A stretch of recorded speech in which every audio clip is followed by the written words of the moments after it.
ॐ भूर्भुवः स्वः तत्सवितुर्वरेण्यं भर्गो देवस्य धीमहि धियो यो नः प्रचोदयात्। ॐ शान्ति शान्ति शान्तिः. Namaskar my dear friends, this is third video on the Vedas and Upanishads, and the topic of the third video is the Vedic knowledge. The knowledge that was prized most in ancient India by the rishis was known as Vidya. As a result of this Vidya or knowledge of reality, one attains bliss and immortality. It is quite different from ordinary knowledge, which is the product of the intellect. Vidya is a supersensuous and supramental experience. According to the Mundaka Upanishad, one should acquire two forms of knowledge, the apara, lower, and the para, higher. The lower consists of the four Vedas, that is to say, their ritualistic portions, and their six auxiliaries. It deals with the phenomenal universe. The importance of the lower knowledge was admitted by the rishis. It is conducive to a man's material welfare, but its results are impermanent. The higher knowledge is that by which the imperishable substance is known. This imperishable substance was given the name of Brahma by the Indo-Aryan seers. Hence, the higher knowledge was also called Brahma Vidya, the knowledge of Brahma, and this is the knowledge to which was given the general name Upanishad. Brahma Vidya was regarded as the foundation of all other forms of knowledge. Sarva Vidya Pratishtha. Sarva Vidya Pratishtha. Highly treasured by the rishis, it was jealously guarded by them, for they regarded it as more precious than the earth filled with riches. The secret of Brahma could be transmitted only to a qualified disciple. He who meets with a teacher to instruct him obtains the true knowledge. Only the knowledge that is learned from a teacher leads to the highest good. The qualifications of the aspirant have already been described. If these truths have been told to a high-souled person who feels supreme devotion for God and for his Guru as for God, then they will shine forth. Then they will shine forth indeed. The actual experience of Brahma, which is the culmination of the higher knowledge, requires extremely austere disciplines. Only the great renouncers known as Paramhansas belonging to the highest order of sannyasins can gain this complete knowledge of Brahma. For Brahma cannot be perceived or comprehended by the senses or by the intellect that depends on them. Only yoga can give a man that subtle depth of understanding by which the supramental truths can be apprehended. The rishis were adept in yoga, that's why their hearts were open to the secrets of creation and the universe.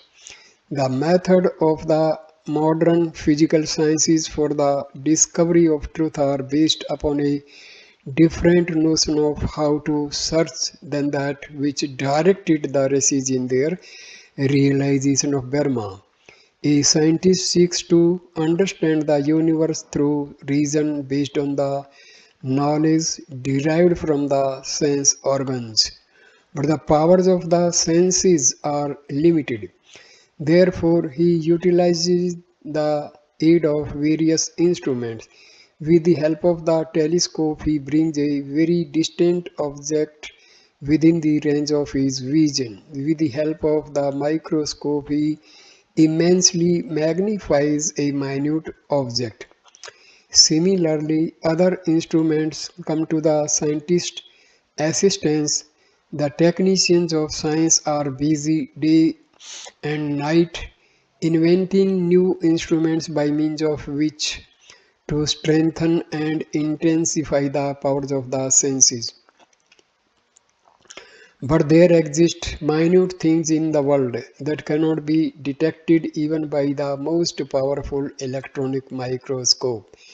And the universe is so vast and widespread that its remotest objects would not come within a man's ken, even if the largest telescope known to us were to be magnified a million times and directed toward them. The final secrets of the universe will forever remain unrevealed to physical scientists. For intellect aided by the senses is the only means employed by them in their quest for understanding. The rishis, on the other hand, did not entirely depend upon reason as this world is usually understood. They developed another faculty of understanding which is called bodhi or deeper consciousness. The seeker of Brahma Vidya weakened the subtle power of the mind and senses by means of concentration and self-control. By withdrawing the senses from outer objects, he made the scattered mind one-pointed. This practice of concentration presently endowed it with keenness, depth, and a new intensity, and as the power of concentration increased, the seeker became aware of deeper phases of existence.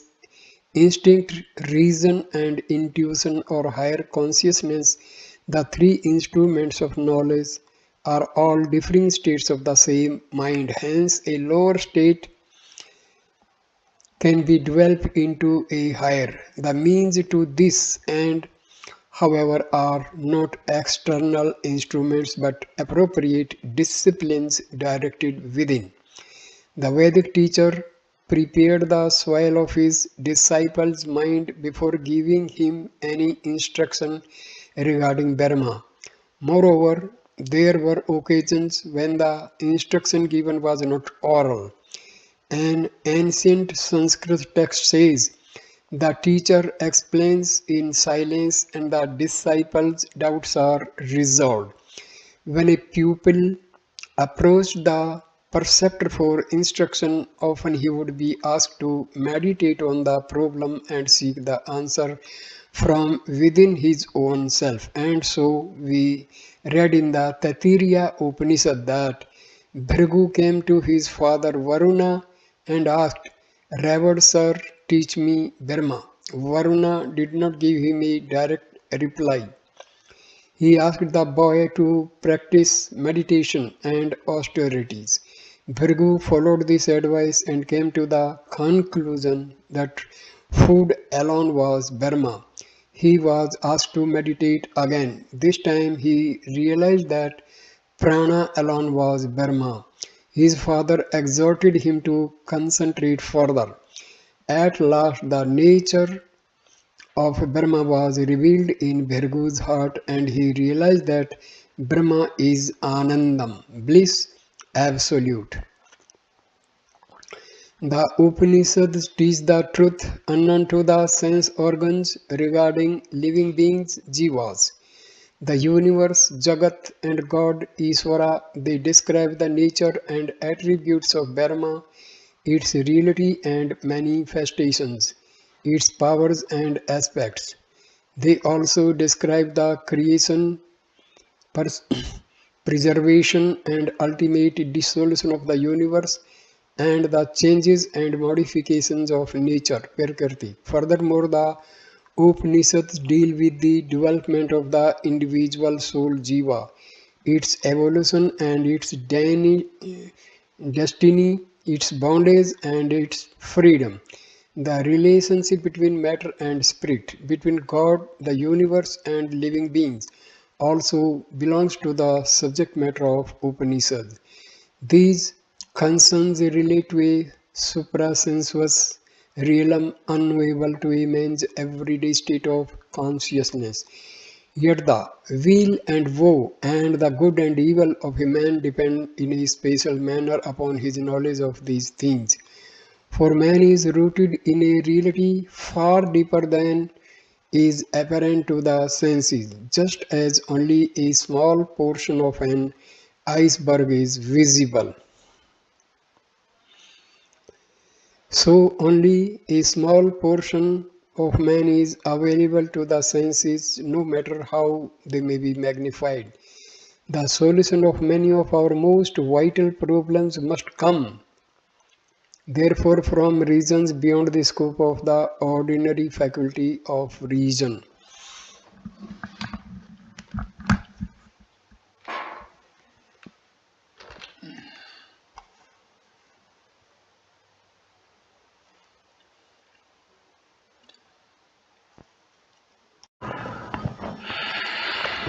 What happens to the soul after the death of the body?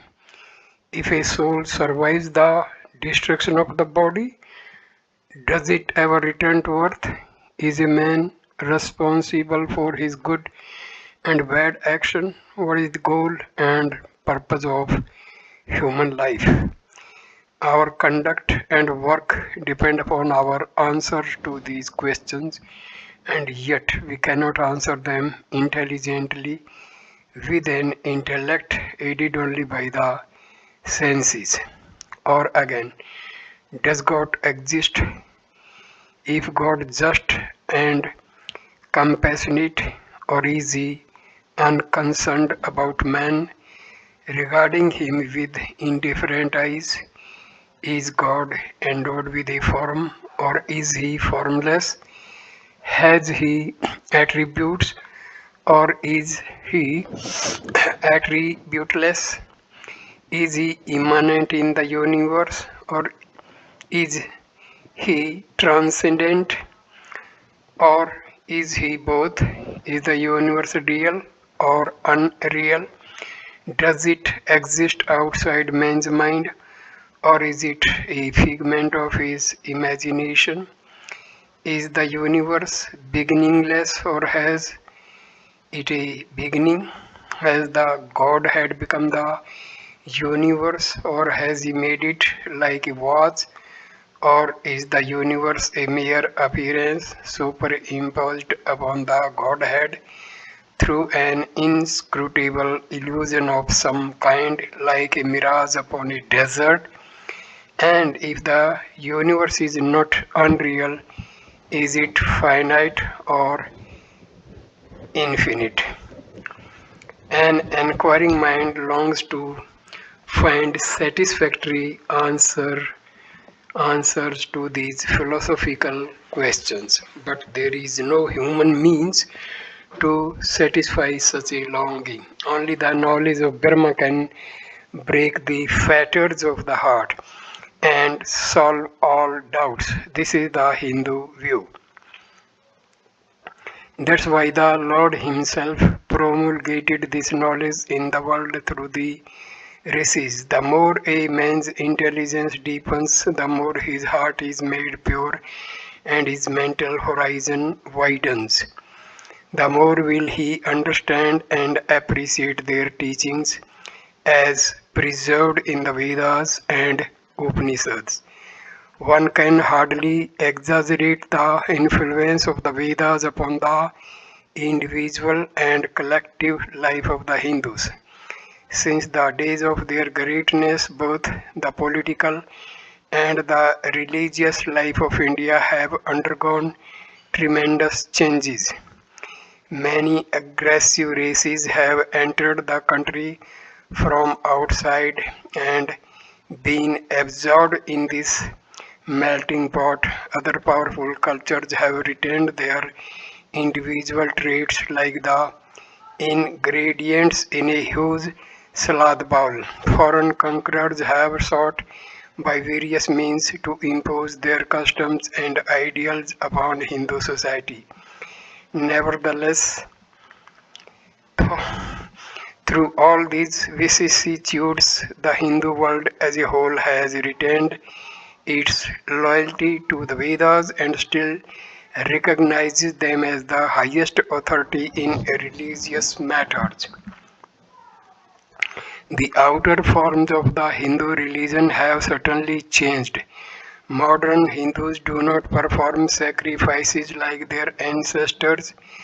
The worship in the temples has been influenced by the Smritis and the Puranas.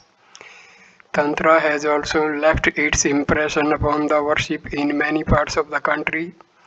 Yet, underlying all of this, there are certain fundamental truths taught in the Upanishads to which the Hindus have always adhered. It is this flexibility of the Hindu mind in adapting itself to the demands of changing circumstances while remaining true to the immutable ideals of religion that accounts for the marvelous vitality and the enduring character of the spiritual culture of India. Even now, the Vedic rituals are observed at the time of birth, marriage, death, and other important occasions of human's life. Every Orthodox Hindu belonging to the three upper castes recites 3 times a day during his prayers the same selections from the Vedas which his forebears repeated 5,000 years ago, while his daily obligatory religious devotions are the remnants of similar obligatory sacrifices of the Vedic period. Indian philosophy is divided into two classes, orthodox and heterodox. The orthodox philosophy is again subdivided into 6 groups. These groups are called orthodox because they rest upon the Vedas, not because they accept the idea of a creator God. The Sankhya philosophy, one of the orthodox systems, does not believe in God as the creator of the universe. Jainism and Buddhism, on the other hand, are called unorthodox because they do not accept the Vedas as their authority. Yet they too have incorporated in their systems many of the Vedic doctrines. Thus, the Vedas have influenced every vital phase of Hindu life. The Smritis and other canonical laws which govern the life of a Hindu derive their validity from the Vedas. In Hindu society, the laws that regulate the inheritance of property, adoption of children, and other social, legal, domestic, and religious customs claim to derive their authority from the Vedas. Hindu society has always drawn its power and vision from the spiritual experiences of its ancient seers. Under the crust of the many superstitions of the present day society, the penetrating eye can still discern the shining core of the Vedic wisdom. Yet, this wisdom, the knowledge of Brahma, is not the monopoly of any country, sect, or race. It was developed in a special manner on the banks of the Ganges and the Indus by Indo-Aryan seers. Nevertheless, like Brahma itself, Brahmavidya is universal. It belongs to all people and all times. It is the universal truth that is the common essence of all religions and faiths. Discussion of Brahma in the Upanishads. The Indo-Aryan thinkers as early as the time of the Rig Veda recognized the eternal unity of existence which holds in its embrace all that has come to be. This unity pervades the universe and yet remains beyond it. All objects, animate and inanimate, are included in it. Gods, men, and subhuman beings are parts of it. As the unchanging reality behind the universe, it was called Brahma by the Hindu philosophers, and as the indestructible spirit in man, it was called Atma. Brahma and Atma, identical in nature, were the first principle, derived from a root which means to expand. The word Brahma denotes the entity to whose greatness, magnitude, or expansion no one, no one can put a limit or measure. The word Atma is used to denote the immutable inner consciousness which experiences gross objects during the waking state, subtle objects during the dream state, and during dreamless sleep when the subject-object relationship ceases to exist, an ineffable bliss. This is the unchanging and transcendental consciousness in man, present in his every act of cognition, no matter what the level of or state of the experience. Bhadrayana Vyasa in the Brahma Sutras describes Brahma as that from which proceed the origin, the sustenance, and the dissolution of the universe. He further states that the Vedas are the source of this knowledge of Brahma, and that in Brahma all Vedantic texts find their agreement and harmony. It is Brahma alone that appears as the universe. We read in the Upanishads, all is indeed Brahma. The soul is Brahma. Brahma is consciousness and bliss. There is no multiplicity whatsoever. The two aspects of Brahma. The Upanishads describe Brahma as having two aspects. The one devoid of any qualifying characteristics, Nirvishesha, and the other endowed with qualities, Savishesha. The former is called also the Supreme Brahma, Pra-Brahma, while the latter is called the inferior Brahma, Apara-Brahma. The Brihadaranyaka Upanishad describes the two forms as gross and subtle, moral and immortal, limited and unlimited, defined and undefined. When Brahma is said to be devoid of qualifying characteristics, what is meant is that the Supreme Brahma cannot be pointed out or described by any characteristic signs. It is not to be comprehended by means of any attributes or indicative marks. For this reason, it is called the unqualified Nirguna and unconditioned Nirvikalpa Brahma. It is devoid of any limiting adjunct Nirupadhi. The inferior Brahma, on the other hand, can be described by certain characteristic signs and recognized by virtue of its attributes and proper marks.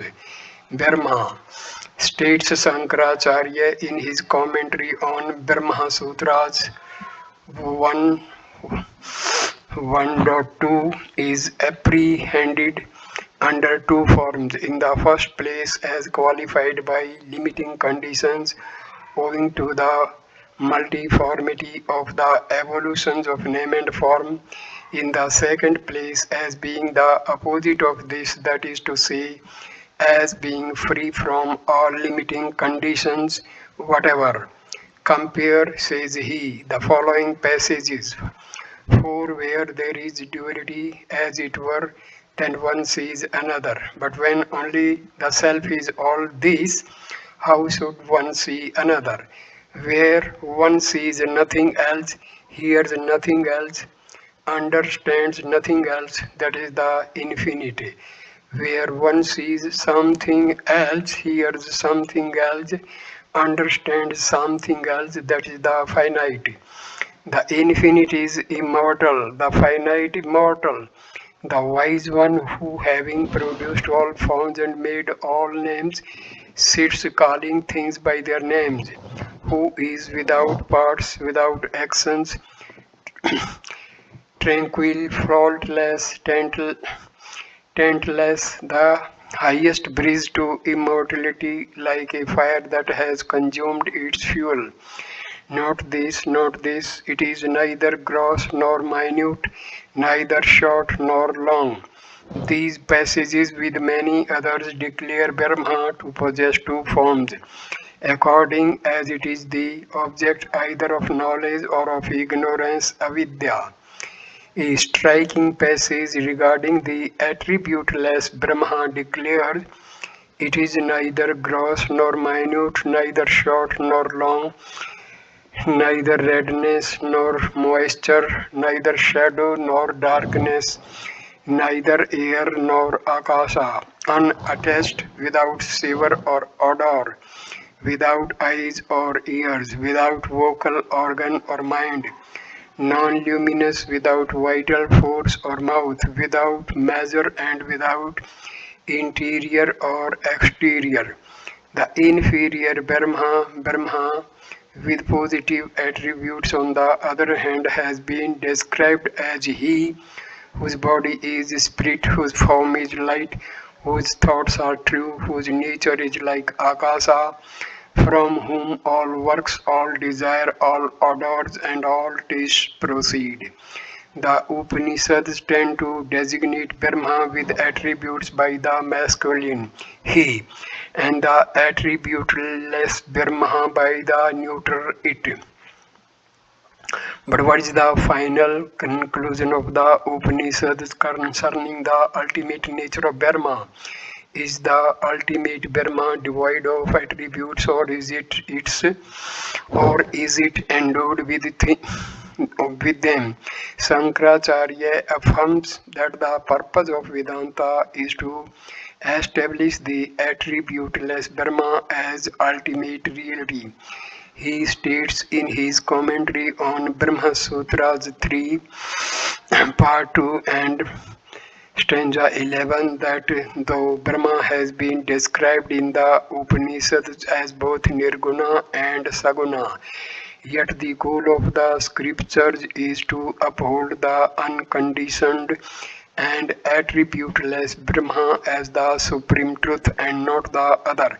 For the Upanishads everywhere when attempting to describe the ultimate nature of Brahma have spoken of it as free of all attributes. For example, in such passages as the following, which is soundless, intangible, formless, undecaying. Ramanuja, the chief exponent of the qualified non-dualistic school of Vedanta, declares on the other hand that the goal of the scriptures is to demonstrate the ultimate reality of Brahma as endowed with benign qualities only and free from all blemish. Shankaracharya therefore stands as the upholder of an unconditioned and attributeless Brahma, while Ramanuja represents the belief in a Brahma abounding in blessed attributes, which is the true purport of Vedanta. We shall attempt to show in the following pages that Brahma is one and without a second, and that the same Brahma has been described in two ways from 2 points of view. The one may be called the empirical or ordinary Vyavaharika point of view, and the other the real or transcendental Paramarthika. The first is upheld by those who regard the world as real and therefore describe Brahma as its omnipotent and omnipresent creator, sustainer and destroyer, such a Brahma is to be sure Saguna, endowed with attributes. But according to the opposite opinion, the world of names and forms is finally unreal and only Brahma exists. All that is perceived anywhere is Brahma alone, and this Brahma is unconditioned, free from all qualities or attributes. Therefore, there can be in truth no such thing as creator, sustainer, and destroyer of the universe, endowed with omnipotence, omniscience, and other qualities.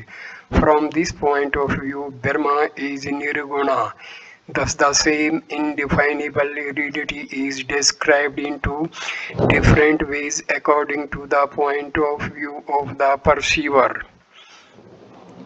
In order to show that Nirguna Brahma and Saguna Brahma refer essentially to the same reality, the Upanishads sometimes use in the same verse both neuter and masculine gender in connection with Brahma, which otherwise cannot be seen or seized, which is without origin and qualities, without eyes and ears, without hands and feet, which is eternal and omnipresent, all pervading and extremely subtle, which is imperishable and is the source of all beings.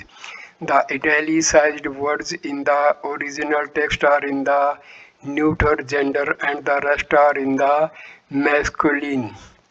What we shall see is that Brahma, in association with Maya, which is its own inscrutable power, becomes the creator of the universe and is then called Saguna Brahma.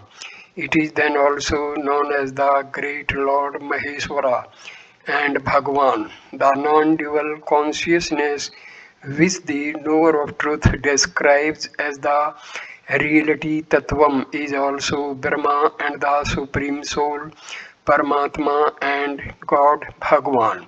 So I end this video here and will continue the Vedas and Upanishads. The next video will start with Nirguna Brahma. Thanks. Namaste, my dear friend. Please like, comment, and share the video and subscribe the channel. Namaskar.